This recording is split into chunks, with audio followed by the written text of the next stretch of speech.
Hi, I'm Tim. Welcome to our channel and thanks for logging on. If you enjoy these videos, do me a favor and subscribe to our YouTube channel right here at Watchbox Reviews.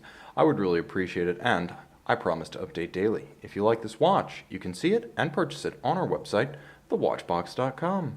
Today we're discussing one of the most underrated dive watches of all times, not just of the 2000s.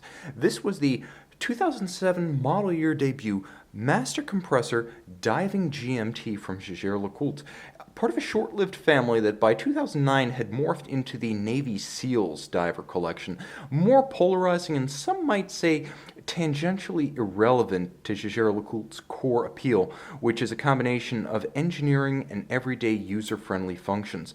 And this watch definitely delivers on both of those, with a fair amount of artistry and art about its design and execution. This is a watch that's 44 millimeters in diameter across its grade 5 titanium case, and on my 16 centimeter circumference wrist, it wears comfortably and sits securely. The timepiece does have a full titanium bracelet to match, so though large, this 1500 piece limited series sits a case size or two smaller on the wrist. Think of it as more of a 42 or a 43 on the wrist in terms of heft, feel, and stance. The timepiece doesn't feel like it's taken up a lot of space on your wrist, as the case back is regularly shaped and the lugs are relatively short. It's not a thick watch. It's 16.2 millimeters thick, about par for the course for a 1,000 meter diver.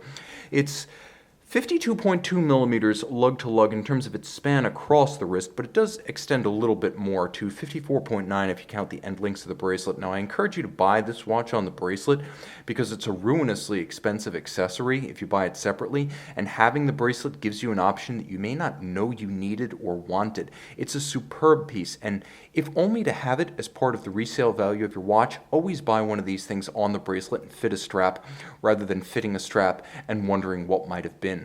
If you do wish to fit JLC's excellent rubber bellows style strap to this watch, 22 millimeters is the spacing. I'd go with the OEM option, but 22 millimeters is the spacing if you want to get an aftermarket piece to dress up your diving GMT. Now, the bracelet's nicely made and a bit of a mystery, as you may wonder how each individual link of this bracelet can feature sizing screws, and the answer is that they hide between the links. As you can see, between each individual link there is a screw that allows each individual link to be removed. So you can size this bracelet very precisely on both sides.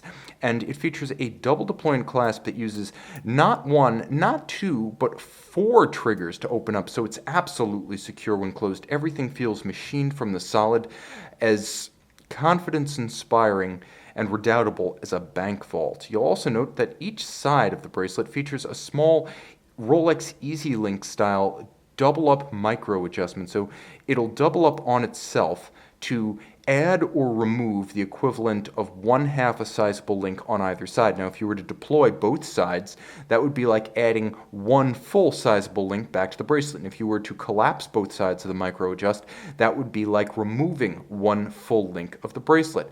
The junction with the case is smooth. The conforming end link is nicely profiled to trace the arc of the case.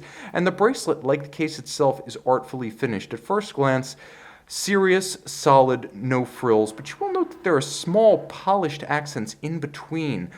The center spline of the links actually feature slight polished bevels on their flanks, and that continues on the outer face of each individual link. As you can see, it's subtle, but it's there. You'll also note the same level of attention to detail in the polished bevel taper on each lug, and the case band features a smart step between the actual sweep of the case band and the lugs themselves.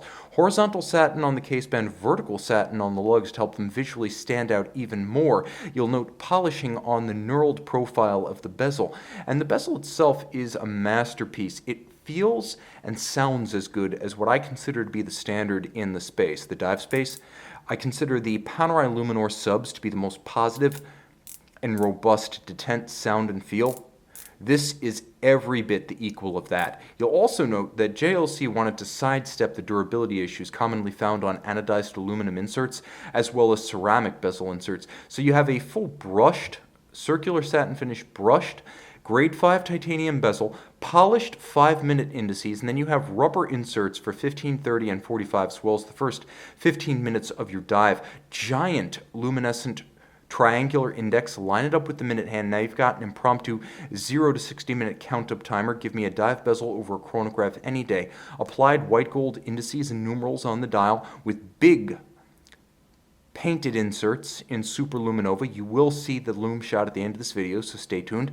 A sunken sub-register for the second time zone in a 24-hour format. There is a cut polished aperture for the date and a handsome step down from the plane of the dial to the date disc. The matte base of the dial reflects, or I should say, deflects glare, absorbing light, allowing outstanding legibility. And I'm going to move it out of the way because the minute hand is obscuring the constant seconds indicator or constant operation indicator at 6 o'clock. To meet the ISO 6425 standard of a dive watch, you need to have some sort of fixed timing organ, so basically a dive bezel, and a constant operation indicator. And this is easier to see as it morphs between white and blue in action than a simple small seconds or seconds subdial. Underneath the solid caseback, which helps the watch to achieve its 1,000 meters of water resistance, caliber 975D, the dual-time auto tractor, automatic winding unidirectional with ceramic rotor bearings in the winding mass, 48-hour power reserve, beating away at 28,800 vibrations per hour. It features hacking seconds, independent adjustment of the local hour hand, the second time zone, 29 joules adjusted to chronometer levels of timing tolerance. Because it does feature the Master 1000 Hours Control symbol on the back, you know that it was tested as a fully cased up watch to high standards of chronometric precision, as well as for winding efficiency, power reserve, and water resistance. Like a Rolex movement, the 975 Auto Tractor features a full balance bridge with a free-sprung index.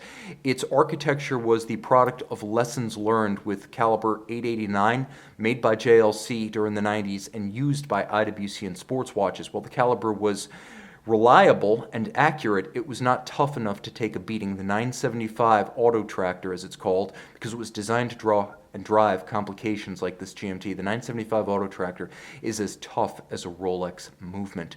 You can see and you can purchase this 1,500-piece titanium limited edition on the watch box. And I am back with the Jaeger-LeCoultre Master Compressor Diving GMT. As you can see, shades of the Polaris visible in the dial layout, the numerals, the indices, even the hands. You can see an enormous oversized luminescent index on the bezel, allowing you to easily align with the minute hand and reference it at a glance. You can see this one by the light of day and make it your own on the watch box.